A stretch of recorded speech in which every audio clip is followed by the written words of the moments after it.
really nice to have you fellas on. I've been snooping on the page since it started, and then sort of nearly all the books are on my wish list now. Once the wife gives the Amazon permission, I get one a month.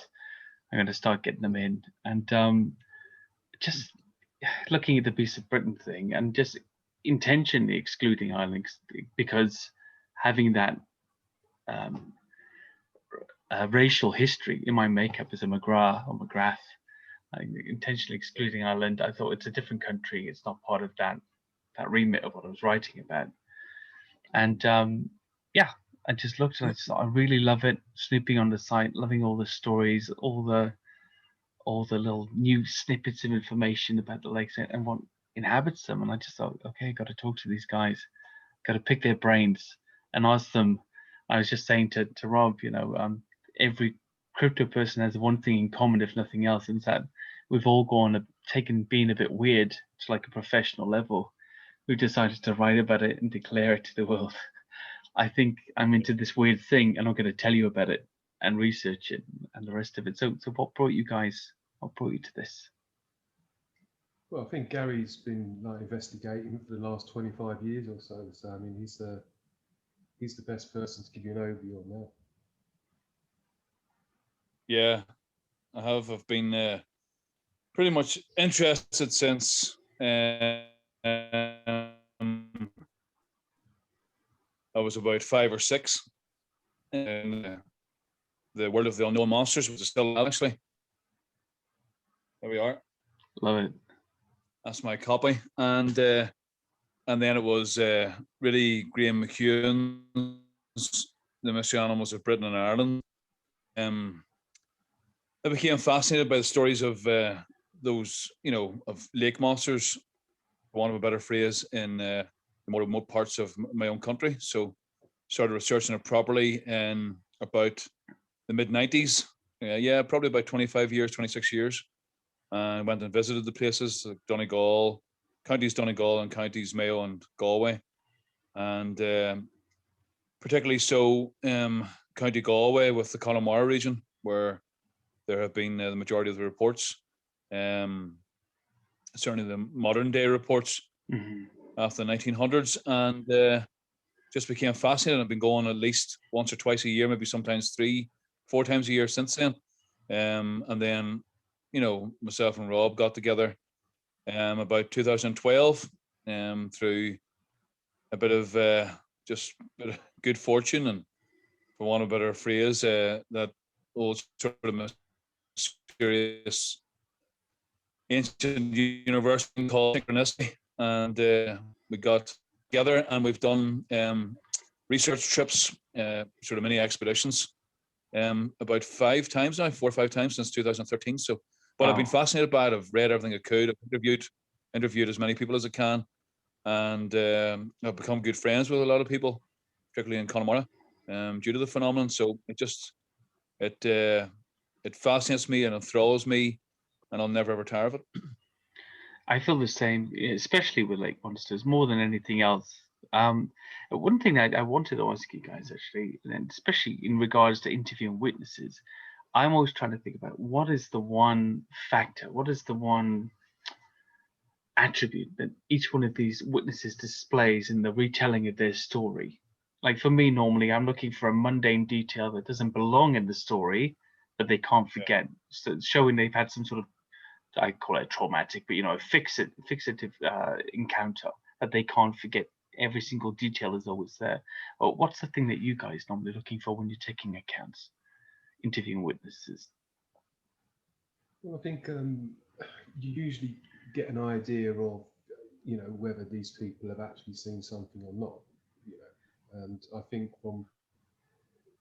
by the fact that Gary has known these people for a lot of years and you've spoken to them at length, you cannot conclude anything else but they've seen something unusual.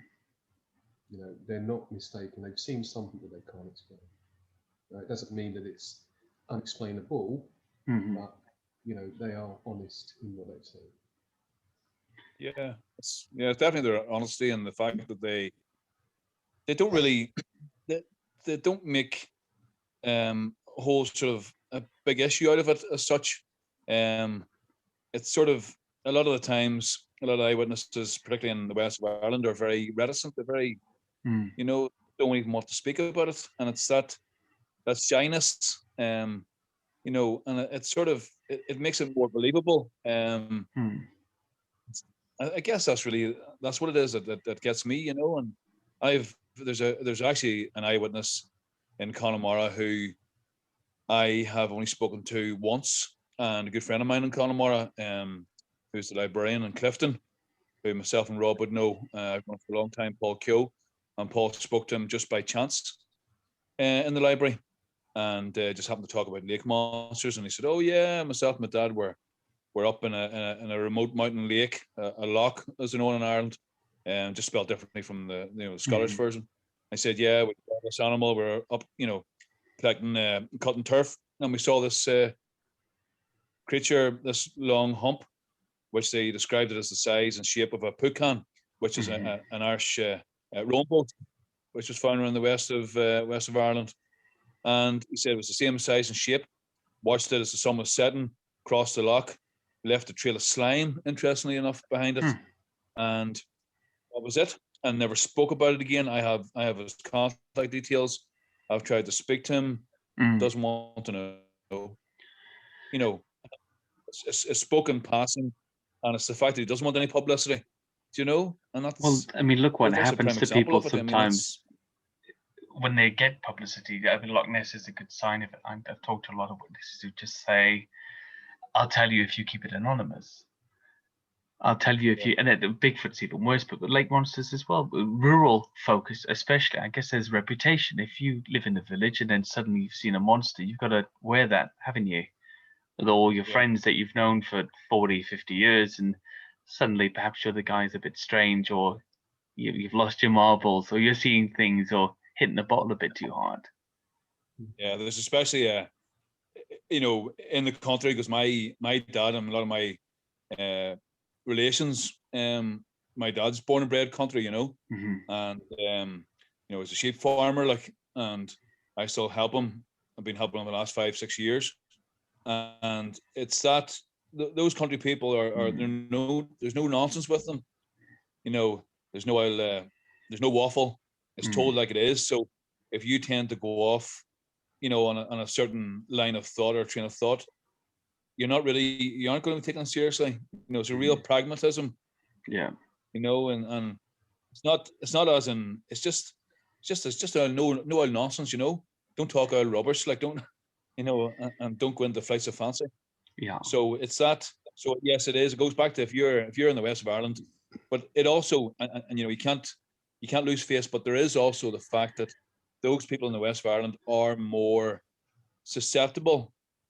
It's a strange sort of it's a strange dichotomy, where they're also not only are there's no nonsense and they're very hard, but there's also a more in those people there's a more susceptibility to folklore and to those stories, because they've grown up with it, like West of Ireland, same in probably in Scotland as well, where those people didn't have television or that, and they just relied upon each other and local communities and that, and and so there's a set. This is more of a they're just more just more susceptible and more not susceptible. That's the wrong term. I think more openness, more open-mindedness a wee bit. Do you think it's the biggest Irish speaking area anyway, isn't it? Yeah.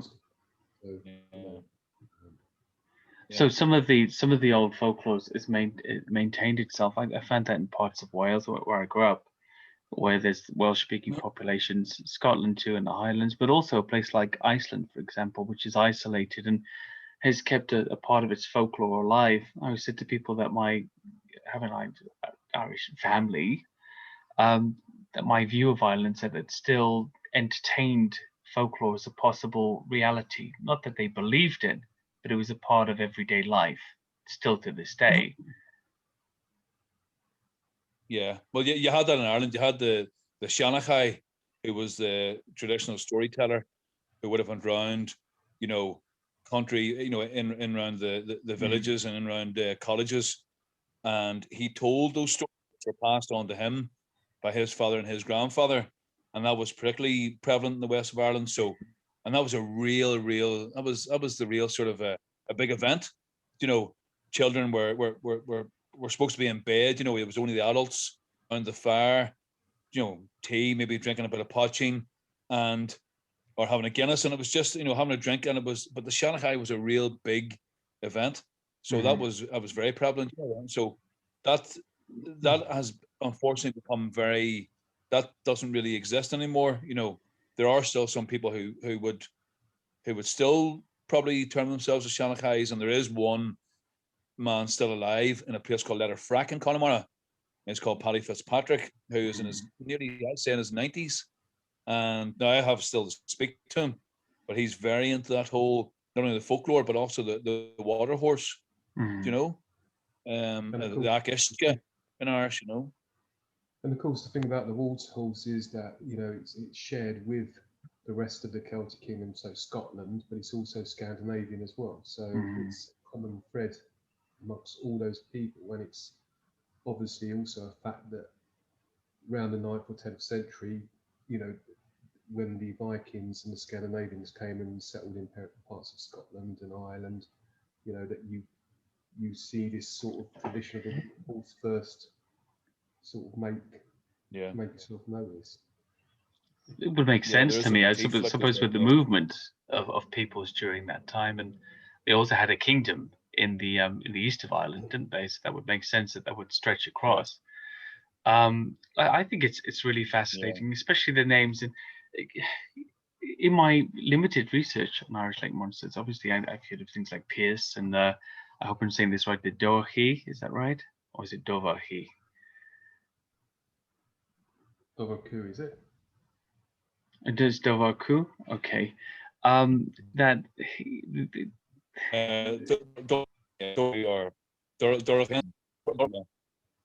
you're freezing up there slightly. Got you, Gary. Go on. Go ahead. Yeah, just the Doraku is also known in Scotland and the Western Isles and Skye, but it was traditionally that was the old Irish name for an otter. So basically, it translates as water hound or hound of the water. So, but it also relates to a beast that was known, you know, going back in the 1600s. You know, obviously Roger O'Flaherty and the great tales of his travels in the west of Ireland. You know, west or Lower Connaught, and Lower Connaught is a region that spans sort of west of county of Galway City. Takes in the southern part of Connemara. So Connemara itself is just really the Atlantic seaboard side of the county of Galway. But the Doverku was known as well up in the Donegal and Sligo and Leitrim. And, you know, we've researched that, and I've researched that a fair bit.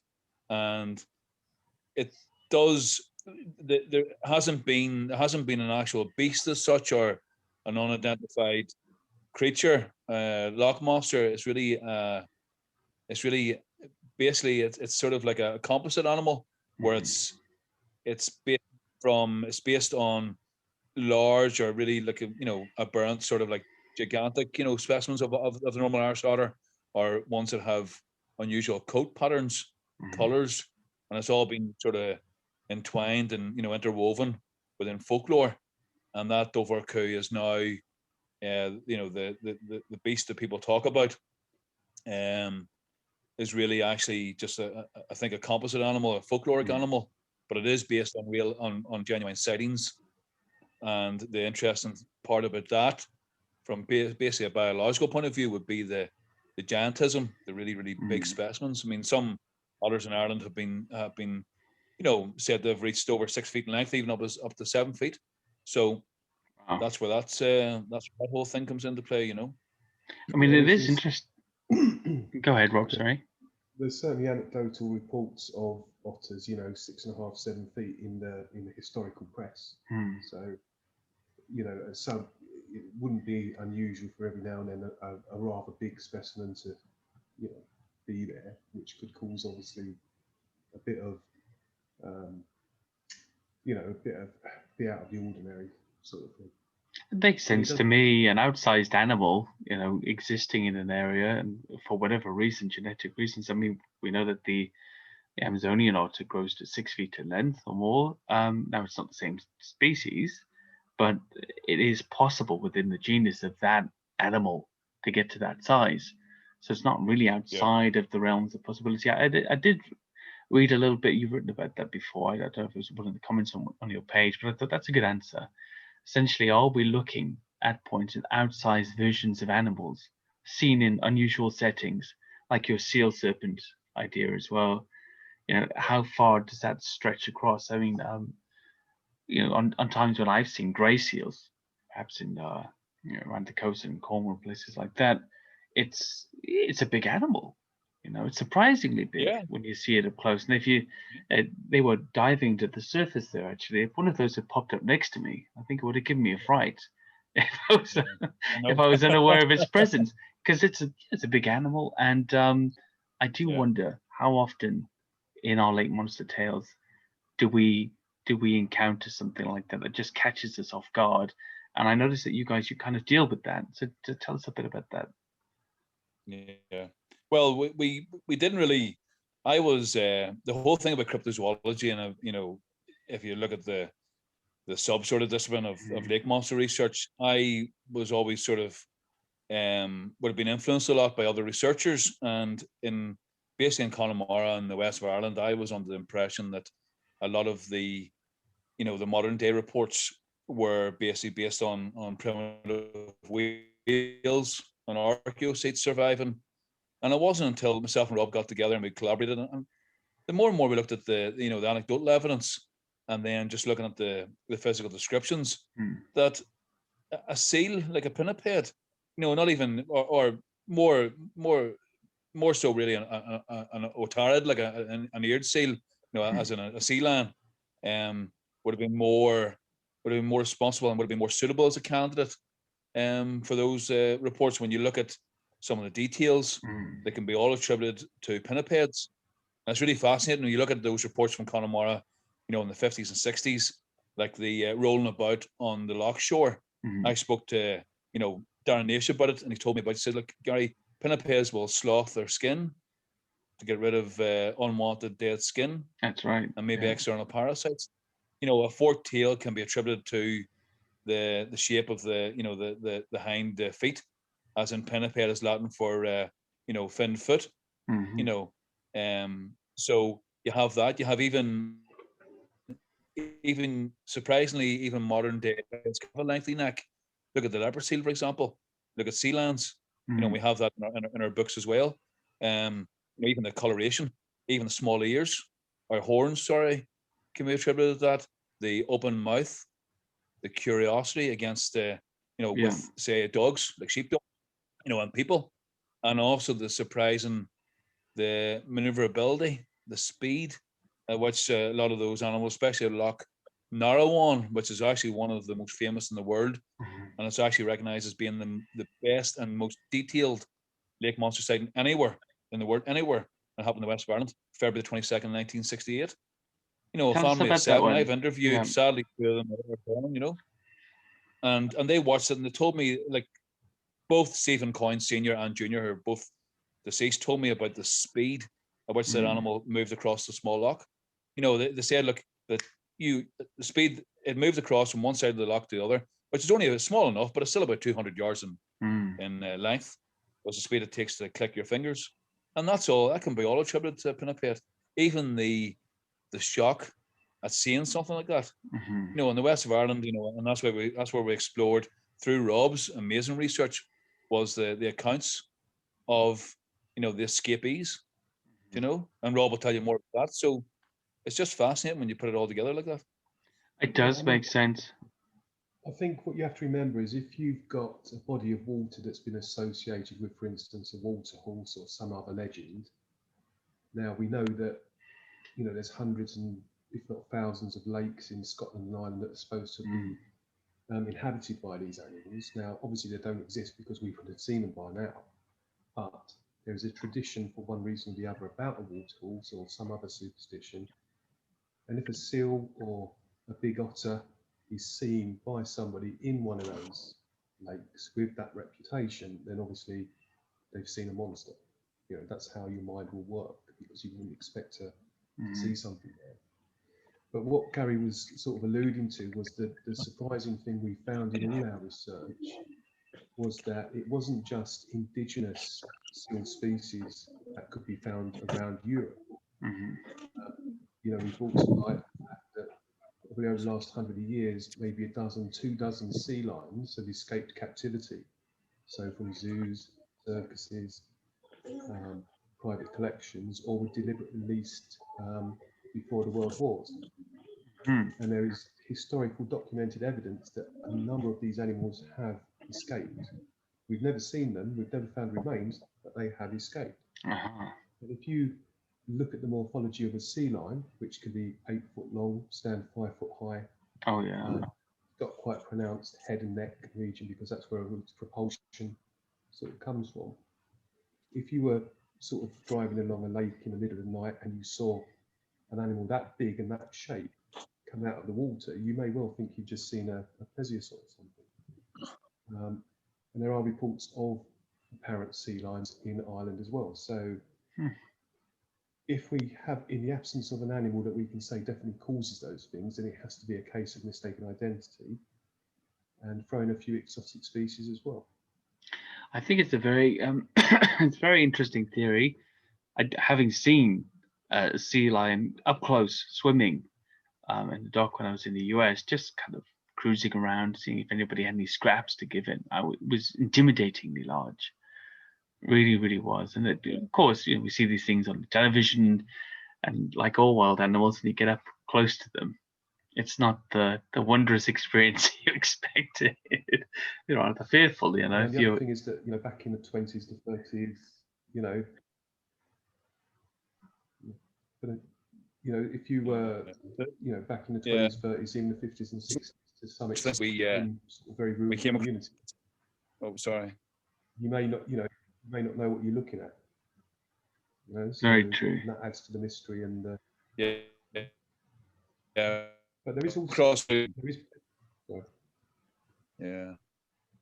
there's also plenty of historical that you get very big eels and you get very big otters as well. We came across the.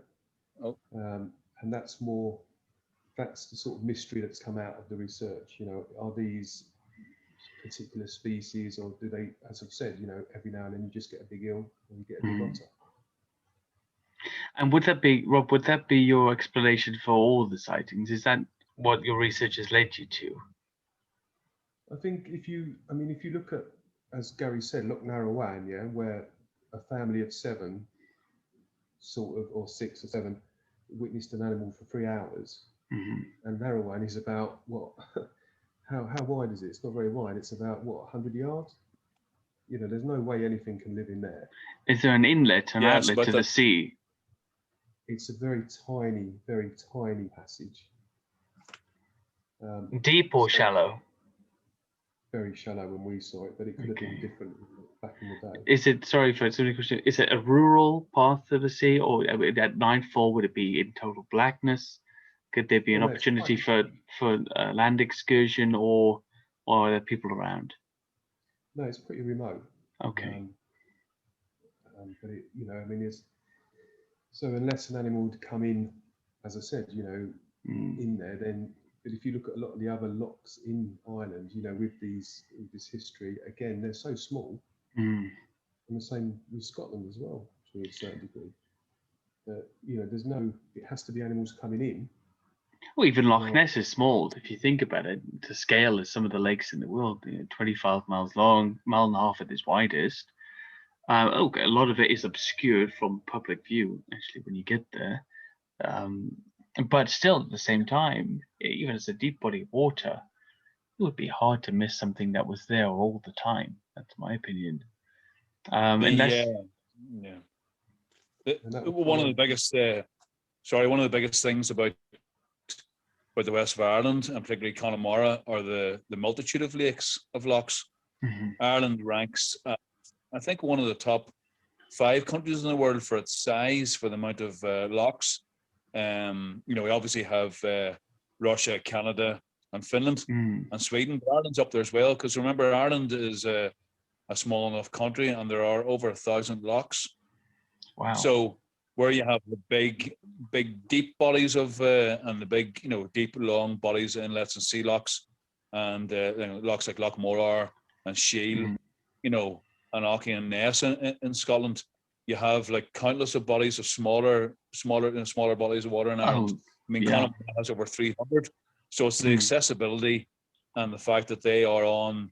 The majority of the sightings have happened. It's similar to the research that's been done with Bigfoot and the relief and the terrain.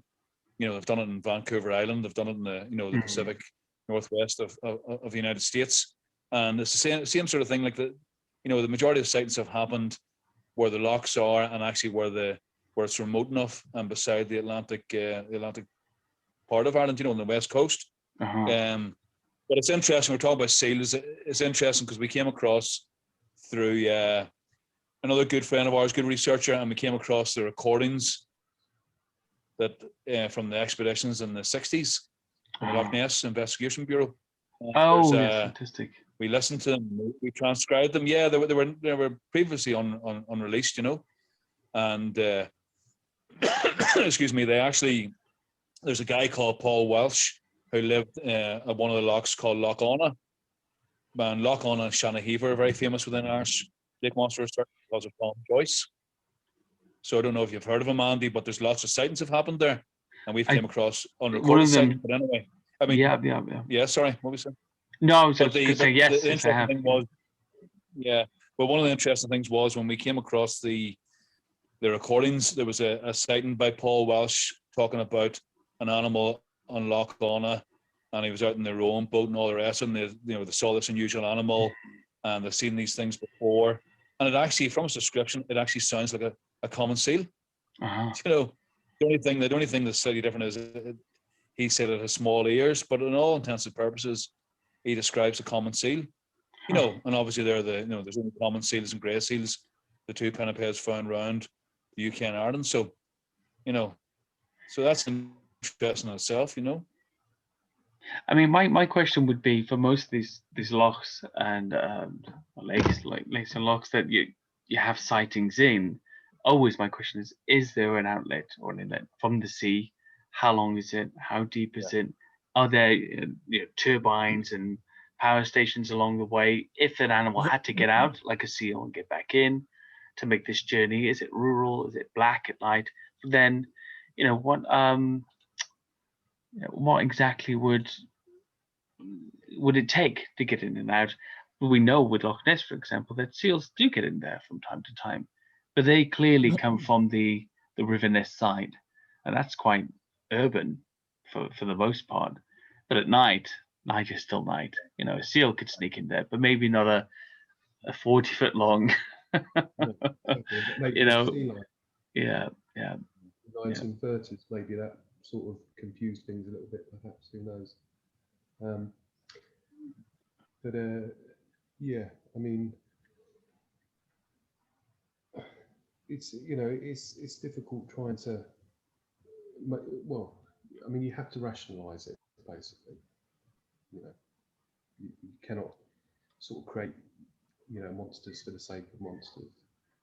But can we also not, and this is something that pops into my head a lot, can we also not diminish monsters for the sake of rationale? So sometimes when people have described to me something that's 40 feet in length, I think, okay, knock off 10 feet, because it's hard to judge the size in water. Knock off 10 feet. You still got 30 feet. Or some long cylindrical, snake-like neck with a nail-like head on the end. I'm like, well, okay, sticking into the water, that's pretty hard for me to put down to a seal. If this person is to be believed, I can't. There's no way I can change that sighting. I can't do that. It doesn't fit for me. And those are the ones that really pique my interest.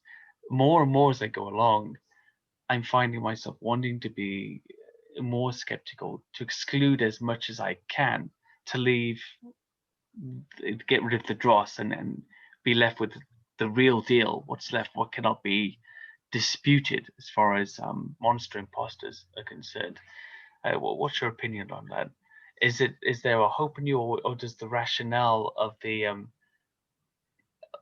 well, it's a very good rationale, Rob, as well. Does that rationale now say, well, actually, if the witness tells me 30 feet, really, I've got to say, well, this is probably more 10 or 12 maximum to fit the seal serpent theory. How would you deal with that? The seal serpent theory is something slightly different. I don't want viewers to get confused there. The seal serpent is a theoretical, speculatory exercise in Hooverman's notion of a long-necked pinniped, which we felt you can make a case for it theoretically, and a North Atlantic fur seal or sea lion, where there aren't any of those species, that maybe had evolved a slightly longer neck due to a process of what they call quantum evolution, as a direct result of its environment, may be a good match for water horses, because you've got a big animal, it's got a mane, it's got a couple of ears, it's maybe the size of a small pony. That might explain things, but that's a completely sort of speculatory thing. With what we found, as I've said, as well, apart from the fact that there have been a lot of, maybe reptilian-looking sea lions that have escaped and got into places where they've caused a surprise over the years. And as Gary says, a lot of the reports, if you look at them from Ireland, they do, you don't have to peel a lot away to sort of come to the conclusion that they are known species. They're just not in the same place. And the thing with Connemara especially is you've got this area, it's about, how many miles? About 4 or 5 miles across. Derry Gimlet Bog, and there's dozens and dozens of lakes, big, small, all in a sort of walking distance. So if you had an animal, interconnected, yeah, basically. Yeah. If you look at if you Google it, you see it, and an animal that got into one of them, it's only a couple of yards up to the next one, etc. And you could, I get it. You see what I mean? So and we actually saw seals in that region when we were over last time. Yeah. I really don't think there's any doubt that seals come inland. They do it all the time in search of food. A nice little sojourn in a lake somewhere, get a couple of fish and make your way out in a few days. Happens all the time. Well, it's quite interesting that there's actually, to get back to the seal theory, there's actually no biological reason why sea lions don't reside in the North Atlantic. Because of if you look at the food availability, you look at the temperature, there's no reason. It's actually a bit of a paradox why there are no population. There's no population of sea lions, of otarids in the North Atlantic. And the other thing with regard to the likes of the west of Ireland and Connemara, as Rob was saying, the Roundstone Bog Complex has, I think, about 128 locks on it within 25 square miles. I've been to about 15 or 20 of those. I've been to locks that a lot of the locals haven't been to.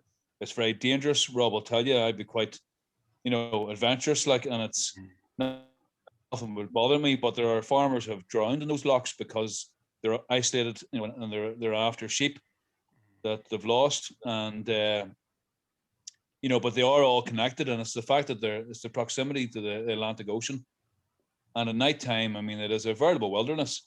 I've shown other cryptozoologists friendly with, and they've actually likened the Roundstone Bog Complex to the tundra of the Arctic. Wow. And it's very similar to, there's a region like that in I think in northwest Scotland.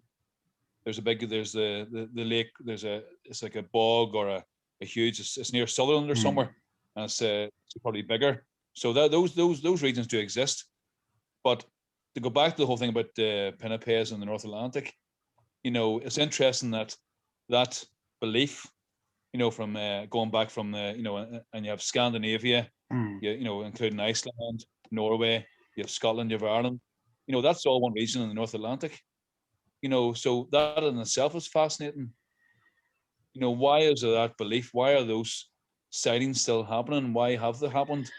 you know, in the past. You know, that indicates to me that there is a population of something unknown that has resided there. You know, Oh yes, I whether mean it's an whatever it equivalent turns of, out to you be, know, there is something that we don't know about that's causing these sightings. That's for sure. yeah. But the trouble is, it gets It's fun. confusing then when you consider the whole water horse, you know, motive, you know, because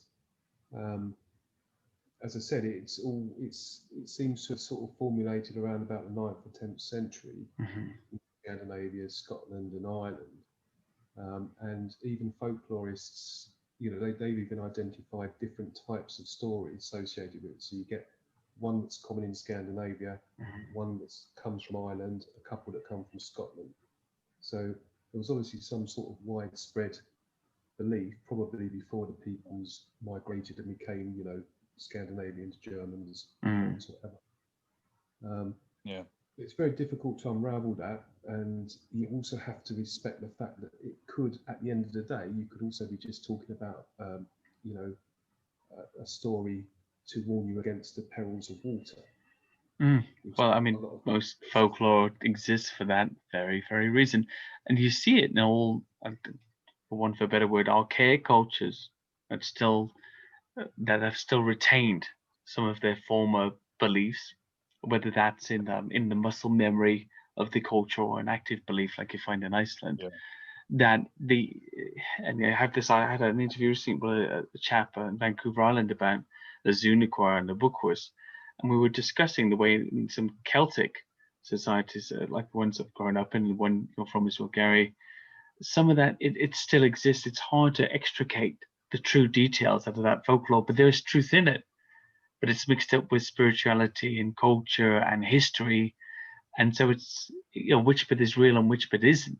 There's definitely something there, and it's definitely a warning of some kind. But is it, like Rob says, to keep kids out of the woods, to keep them away from the water, and to warn of dangers, or is it because essentially there was something they didn't know about living there at that time, and that was the warning, as plain as it appears to be? Yeah, well, I'm just going to say from my own experience, and because, you know, my dad's a sheep farmer, that you see people living, you know, country people, they are so in tune with their environment because that's how they live. You know, like my dad's, you know, will tell me, would not be an ornithologist, but will be able to tell me about it. It was either a sparrowhawk or a hawk has taken that pigeon, has left it on the, you know, has consumed it, has eaten it on the field where the sheep are. You know, he's able to tell me, you know, look, there's a buzzard or there's a red kite. And this is a man that isn't an ornithologist, isn't fascinated by the study of birds, but is just so in tune with his environment. So I would say that those people, especially rural people and country people, there's definitely some element of truth. There's definitely a real animal has been sighted. Now, what that real animal is the difficulty, you know. But I would say, for all intents, there are not just pinnipeds, but there are, like, you know, really, really giant forms of eels. You know, outside specimens of eels, otters, you know, Irish otters as well. Common, you know, European otter.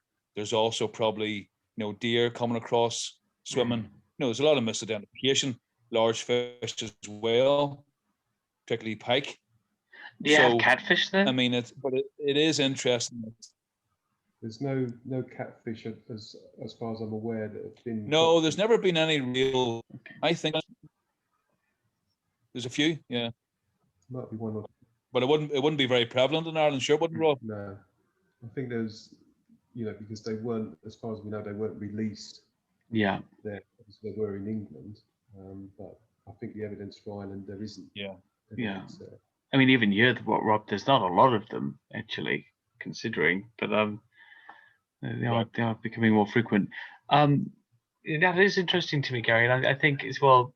I was trying to think of the psychological side, the rural reputational risk from making something up about your environment, about something you've seen, telling your neighbors and your friends about it, the people in church or, you know, the people down at the pub. It just seems to be too big to me to just be giving BS out. You're not inviting the papers down.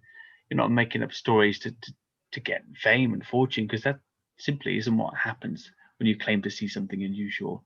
Normally, you get a bit of a grilling, and you get taken to the papers and chucked out on the other side without anything but a loss of credibility, unfortunately. Well, yeah. The interesting. But it's sorry, Rob. From what we found was that when you speak of Connemara and that area, the first thing that comes to cryptozoologists or people interested in that is the horse seals, the so-called horse seals of Connemara. But as far as we could tell, going back and looking in all sorts of sources, that was a name that only became sort of apparent in the 60s. Okay. Even though there was a report of an animal called a horse seal by one of the witnesses in the 60s, there is no evidence that there's a widespread belief in them. Okay. So you have to wonder as well how much has been influenced by Loch Ness as well, because that completely changed the way people view it. And you have to remember that for the area of Loch Ness, I mean, that popularity still supports that community even now. Their whole community is based upon it. The one time I was there, I stayed in Fort Augustus, and I was asking about the population, and she said the residential, the lady there, this is the biggest town outside of Inverness, which is miles up the road around the loch. And it was really pristine. I was really surprised for a big tourist destination. She said the residential population of Fort Augustus was the biggest at 500 people.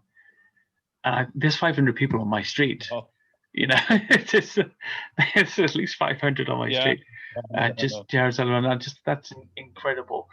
But for their area, it's something like 32, 33, 34 million a year every year. 150,000 visitors go to the area plus. Yeah. And I think that in itself has attracted people all over the world to, making a bit more out of an unusual situation from time to time. But it never seems to have stuck anywhere else. Even at Lake Champlain, when I was there was hardly any champ tourism. And yet, it seemed to be a pretty good cryptid to make some money out of. Nobody's doing it. Yeah. Interesting, because it doesn't exist in Ireland. Yeah, no. You'd only know about Connemara from reading the literature, and Connemara is important because it has had the majority of sightings from the whole of Ireland. But Rob was talking about horse eel. There could also be a corruption and a sort of a mispronunciation due to the dialect and the phonetics. Okay. So we came across that as well. Instead of horse, a horse seal. People in Connemara could be calling it a horse. Horse eel could be a horse seal. Seal. Okay. You see where I'm getting from? Yeah. So whenever you say from the dialect, it's a horse seal, and you think it's a horse eel, but it could be referring to a horse seal. Yeah. And funny enough, in Canada, the grey seal is known as a horse-headed seal. Is it really? So you have to take that. It's also, there's a lot to it whenever you start researching it, but that's very interesting. But it keeps drawing us back. I would imagine as well a good, strong country accent to an English newspaper that easily could be flipped to a horse seal overnight. Easy peasy. Very much so. But I've missed seeing these animals on about 4 occasions. Interesting enough, in Connemara, and the closest was myself, my wife, and our 2 daughters were at a region at a very touristy spot called Kylemore Abbey and Gardens, and literally 1.5 mile up the road a sighting occurred, and I didn't hear about it till the next day. Wow. And it was a large hump within a loch which had previously no other history of sightings, and I couldn't believe it. And we literally were 1.5 miles away, but I didn't know about it till the next day. Of course, I went up and investigated early the next morning, but didn't see anything. And again, that loch has had some of the most recent sightings. There's 2 there. There's Loch Muck and Loch Fee. Loch Fee is quite deep by our standards, about 150 feet in depth, but they're linked by a river and actually another outlet into the Atlantic. And Rob can tell you more about that. I mean, we researched that back in 2013, 2015. And then our last visit to Connemara was 2018. Sadly we haven't been able to get back because of COVID. But Rob will tell you more about that. I mean, Rob, you want to elaborate on that, do you, about Loch Muck, Loch Fee? That was very interesting, because one of Gary's contacts he interviewed said he saw what was a waterhorse. It was a big animal that was white, and he did a sketch. Well, Gary did a sketch based on what he explained, and it looked a bit horse-like, but it had a very sort of curved down, beaky sort of mouth or head area. So we happened to go exploring down this path near to the loch, and we came across a bloke who was standing there, and Gary's got the gift of the natter, so he went over and started saying, "Oh yeah, we're doing this." You know what I mean? And he said, "Have you seen any unusual animals around?" And this chap just turned around and said, "Oh, there was a beluga whale dead on the beach some time ago." And if you picture a beluga, it has got a sort of curved down. They have a flexible neck. But there are also Cuvier's dolphins and other cetaceans that are common in that area. So we thought, well, that's a bit of a coincidence, surely, if you've got an animal that's been drawn that looks like one of these cetaceans, whatever. So it must be one and the same, and it happened about the same period of time. The thing was that Loch Fee is quite a big loch, as Gary says, but then you've got Loch Muck next to it, which is smaller, and it is connected.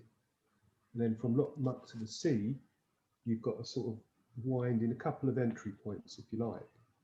But as we went down those entry points to look at them, there was like a big partition in between. So although it makes sense, that animal would have had to swim up one of the channels into Loch Muck and then swum through another channel into Loch Fee. A big animal, quite a big animal. Oh yeah, Gary's showing you the picture there. Oh yeah, okay. So I mean that must mean that you don't know what gets in.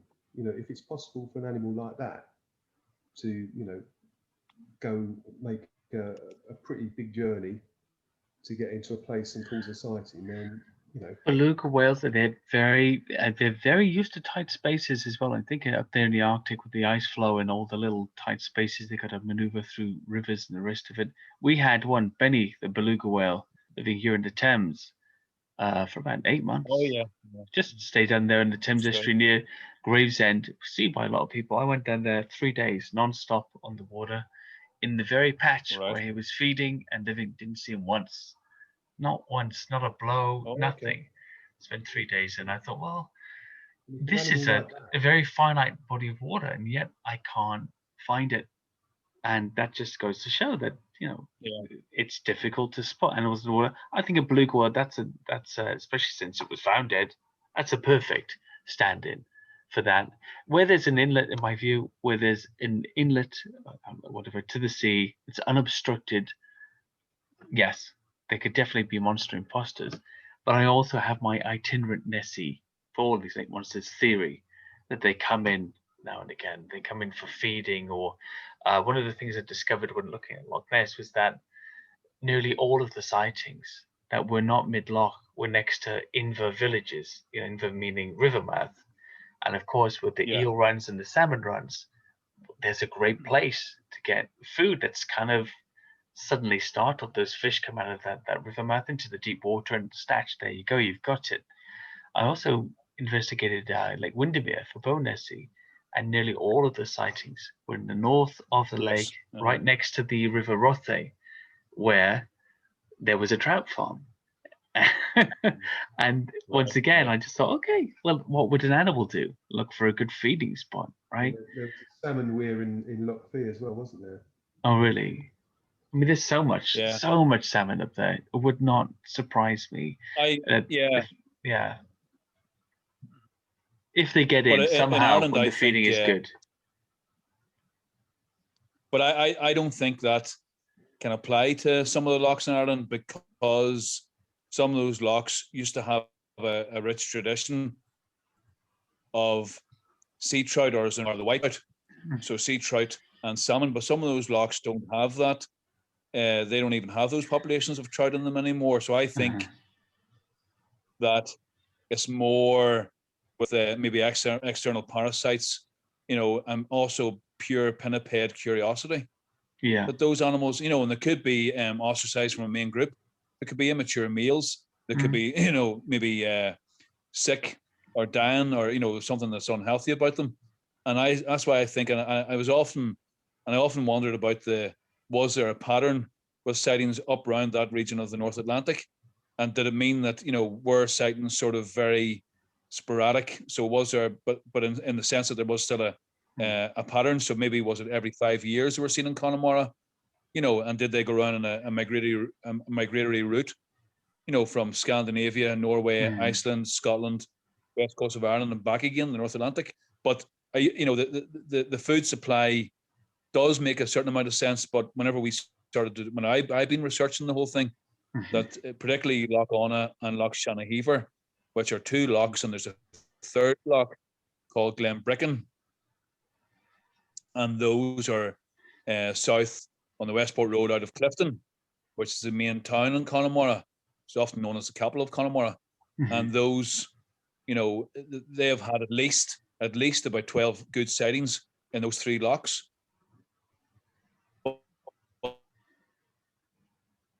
But they, the whole thing about loch with drowned trout by the local angling association, and there are eels, but there's also waterfalls as well that impede, the passage of some of those of say a predator coming in. So it might not necessarily be I think it's more to do with the fact that it's the remoteness and the accessibility, and all those lochs are linked, and so and they are so remote that under the cover of darkness anything can come in. As Rob says, like Roundstone Bog is unbelievable if you were ever to see it. And I'd love to see it. Fantastic. I'd love to come by and see it. Actually, if everything opens up, I'd hopefully get over there and pay you guys a visit, say hello, and have a look around. Certainly, I miss it. Like, as I say, I've been going.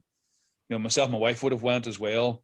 And at one stage, I was going 4 times in 1 year, and if I have good friends there now because I'm going for so long, it's like a second home. But even though Ireland isn't a big country, by even European standards, it still takes me from outside Belfast a 5 hours journey to Connemara. Oh, but these are the roads as well, though. When you get the rural, there's not that many roads in Ireland. And it's the same in Wales. There's not a lot of roads. The big roads. I mean, not a lot of main motorways. You got all the little country lanes. But whenever I was driving around Wales, it's like a couple of main motorways. That's it. That's it. And the rest of it, like Britain is a small country. Ireland's a small country, but it's not small if you're on foot, right? I mean, everywhere is an expanse when you're there in the field. So space is space, and I think it's enough for an animal. I like this theory. I like this line of thinking that you guys have, especially because I believe it'll lead to clearing the dross. So only the true awesome sightings can remain, those that might be an unclassified creature. I think that's zoology needs now. I mean, there's so much is regurgitated, or a generation who are online getting stuff from social media and that things are repeated ad nauseum when actually there are other explanations, and until we sort of practice maybe a reductive cryptozoology and show people that we can weed out, things that aren't true, then, that may give cryptozoology, perhaps a bit more push rather than just making, saying there's a monster here, monster there, whatever. Well, I think there's a lot of clickbait out there, and I think one of the things I came to, and I got really stuck in the psychological side of things for a while. I was last year or the year before. One of them was that looking back on some of the reports that very famous people in cryptozoology had made, and they were just theoretical reports. I theorized that there are alligators in the sewers that were breeding. I theorized that there's a long-necked pinniped somewhere in the North Atlantic. And suddenly people build upon that as if it's a foundational fact, and they judge everything else they see based upon it. And so what we actually use is we use theories as foundational facts and build our research upon that going forward. And it's one of the things that suddenly struck me and affected me. And I thought, okay, you're gonna have to go back and look at a lot of your stuff. And I always get angry with myself because I'm going back and debunking my own theories and saying that's not true. No, that's not right. That's not right. Reverse that. Take that out. But that's supposed to be what it is about. And there is, Rob, I think, guys like you and other people now, you guys coming along actually, that are saying, no, this needs a scientific eye again, a rational. It's not even scientific. I mean, if you look at the pioneers Well, like Eagleman's yeah. back in, Well, here's a sorry, Matt. I mean, this is where a lot of the reports come from. From the 60s, 70s, etc., etc. Now, at that time, there was no internet. There were no computers as we use them today. There weren't huge online archives of historic newspapers or documents. So they didn't really have, all they could do was document what they found.